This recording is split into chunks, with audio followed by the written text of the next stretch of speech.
বিভিন্ন রেস্টুরেন্টে খেতে গেলে আমরা কিন্তু এই রেসিপিটা খেয়ে থাকি। ভীষণ সুস্বাদু একটা রেসিপি, প্রত্যেকেই জানি দারুণ সুস্বাদু হয়।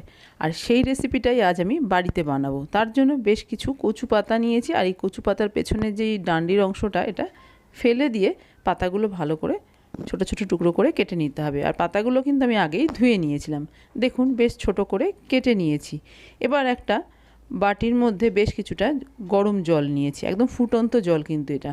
এর মধ্যে দিয়ে দিচ্ছি 1 চামচ নুন।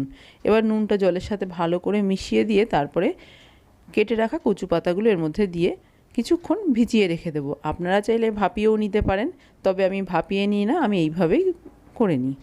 দেখুন ভালো করে গরম জলের মধ্যে কচু পাতাগুলো ভিজিয়ে দিয়েছি। এবার ঢাকা দিয়ে রেখে দেবো, ততক্ষণে আমি রান্নার বাকি উপকরণ তৈরি করে নেব।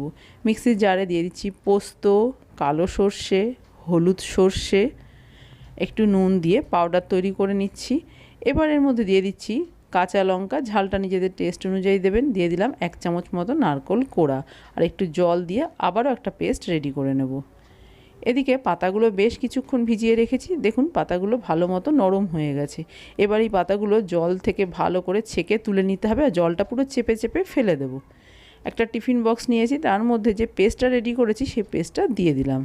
সম্পূর্ণ পেস্টটা দিয়ে দিয়েছি। দিয়ে দিচ্ছি একটু চিনি, দিয়ে দেবো স্বাদ অনুযায়ী নুন, নুনটা খেয়াল করে দেবেন, সর্ষে বাটা তো নুন দেওয়া হয়েছে, সামান্য একটু হলুদ, আর দিয়ে দিচ্ছি কাঁচা তেল।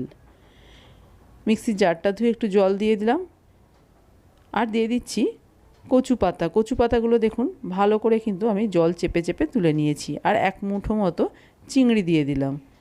এবার এই সব কিছু ভালো করে মিশিয়ে দেব। দেখেই বুঝতে পারছেন আজ আমি কি রেসিপি তৈরি করছি। দারুণ সুস্বাদু হয় কিন্তু এই রেসিপি। এই রেসিপি খাওয়ার জন্য রেস্টুরেন্টে যাওয়ার দরকার নেই, বাড়িতেই সহজে বানিয়ে নিতে পারবেন। ভালো করে মিশিয়ে নিয়ে ওপর থেকে আবারও কটা চেরা কাঁচা লঙ্কা দিলাম, আর দিয়ে দিলাম 1 কিউব বাটার। আপনারা এখানে সর্ষের তেলও দিতে পারেন। ঢাকা দিয়ে কিছুক্ষণ এইভাবে রেখে দিচ্ছি।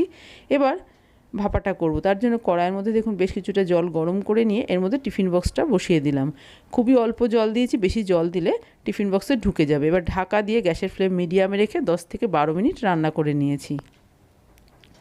এবার ঠান্ডা হয়ে গেলে তারপরে আমি আপনাদের খুলে দেখাচ্ছি। দেখুন কি সুন্দর কালারটা এসছে, আর খুব সুন্দর একটা ঝাঁঝালো গন্ধও বেরোচ্ছে। গরম ভাতে এই রকম কচু পাতা চিংড়ি দারুণ টেস্ট লাগে। বাড়িতে একবার বানিয়ে দেখতে পারেন। খুব অল্প সময়ে অল্প উপকরণ দিয়ে সুস্বাদু এই রেসিপিটা তৈরি করে নিতে পারবেন। যদি মনে হয় গলা চুলকাতে পারে, তাহলে সব কিছু যখন মাখা হবে তার মধ্যে কিছুটা লেবুর রস দিয়ে দেবেন, তাহলে আর গলা চুলকানোর ভয় থাকবে না কোনো রকম।